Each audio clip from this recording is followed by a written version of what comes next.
Un bon vendeur est celui-là qui peut discuter avec un prospect et à la fin ne lui vend rien. Un bon vendeur, c'est celui-là qui ne va pas de manière erronée amplifier les avantages, par exemple, de son produit juste pour que le prospect achète. Un bon vendeur, c'est quelqu'un qui se projette sur le long terme. C'est quelqu'un qui veut vendre de manière continue et c'est quelqu'un qui veut développer une certaine stabilité et une croissance dans ce qu'il fait. Ce n'est pas quelqu'un qui arnaque. Ce n'est pas quelqu'un qui veut mentir juste parce qu'il veut vendre son produit.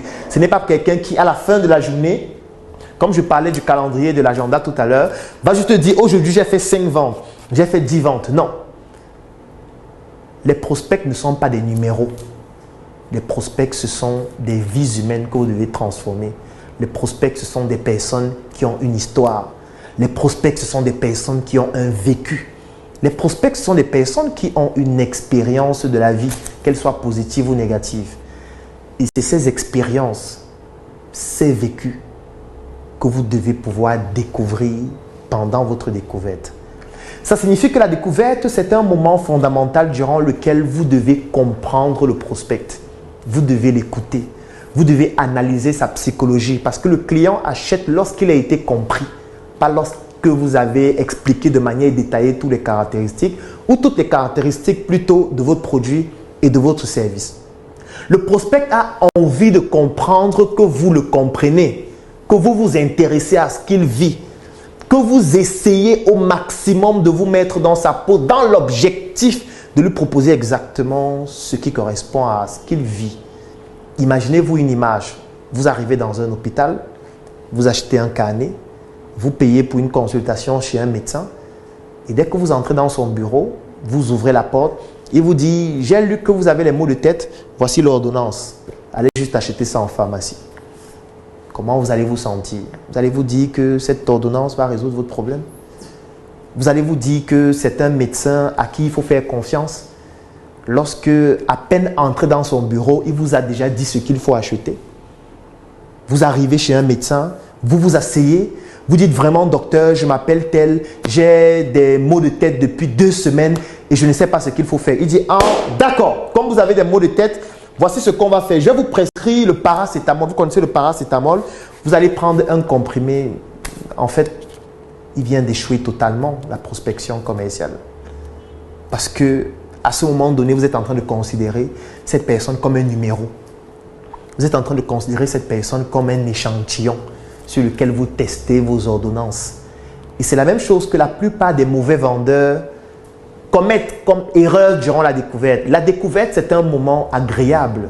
Parce qu'à chaque fois qu'on a un prospect devant soi, on a l'opportunité d'apprendre davantage sur la vie d'un être humain comme nous-mêmes. On a l'opportunité de découvrir des expériences que nous n'avons pas vécues et qui vont nous édifier, qui vont nous apprendre, qui vont nous permettre de pouvoir comprendre qu'en réalité, d'autres personnes vivent des choses incroyables et extraordinaires et vous pouvez vous en inspirer, vous aussi. Non seulement pour comprendre et vous enrichir, et surtout pour apporter des solutions. Parce qu'un vendeur, c'est un solutionneur. Mais pas un solutionneur qui solutionne uniquement avec ces 2 produits, qui sont des produits miracles, qui permettent de résoudre 600 problèmes à la fois.